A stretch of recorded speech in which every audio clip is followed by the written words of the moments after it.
de sursis probatoire et un maintien en détention. L'avocate des parties civiles a déclaré, regardez, Monsieur Petitot n'est pas un Robin des Bois, il n'est pas Nelson Mandela, c'est juste un prévenu de droit commun. De la Manche à la mer Baltique, il y a des tensions entre les Européens et les Russes. On vous a parlé de cet avion français sous commandement de l'OTAN qui a été intimidé par les Russes. Et bien là, c'est un navire espion russe, le Yantar, qui est accusé d'avoir tenté de cartographier des câbles sous-marins dans les eaux britanniques. Oui, vous l'avez dit, dans les airs, il y avait déjà eu des tensions il y a quelques jours. Tout le récit avec Célia Judas. We see you. Nous vous voyons, nous savons ce que vous faites et nous n'hésiterons pas à prendre des mesures énergétiques pour protéger notre pays.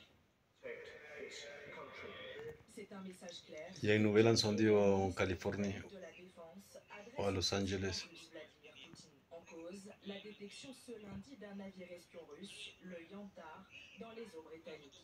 Ce bateau militaire est utilisé pour recueillir des renseignements et cartographier les infrastructures sous-marines essentielles du Royaume-Uni. Ces derniers mois, des câbles sous-marins de télécommunications et d'alimentation électrique ont été endommagés en mer Baltique. Un avion de la marine française engagé pour l'OTAN suite à ces sabotages a également été victime d'une tentative de brouillage probablement orchestrée par l'armée russe. En réaction à ces dégradations, l'OTAN a annoncé déployer des navires, avions et drones destinés à renforcer la protection des infrastructures offshore dans la mer Baltique.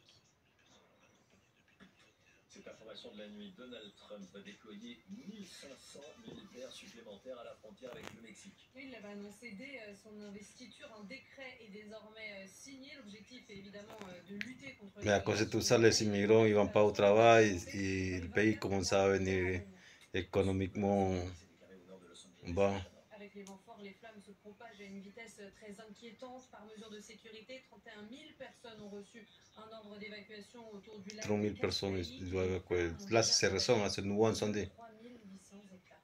Alexandra Blanc. Ça reprend malheureusement en fait avec cette tempête hivernale aux États-Unis. On a de plus en plus de vent, les vents qui ont poussé. Ils sont forts en plus, ces vents-là, il y a tout à l'heure, c'est fort.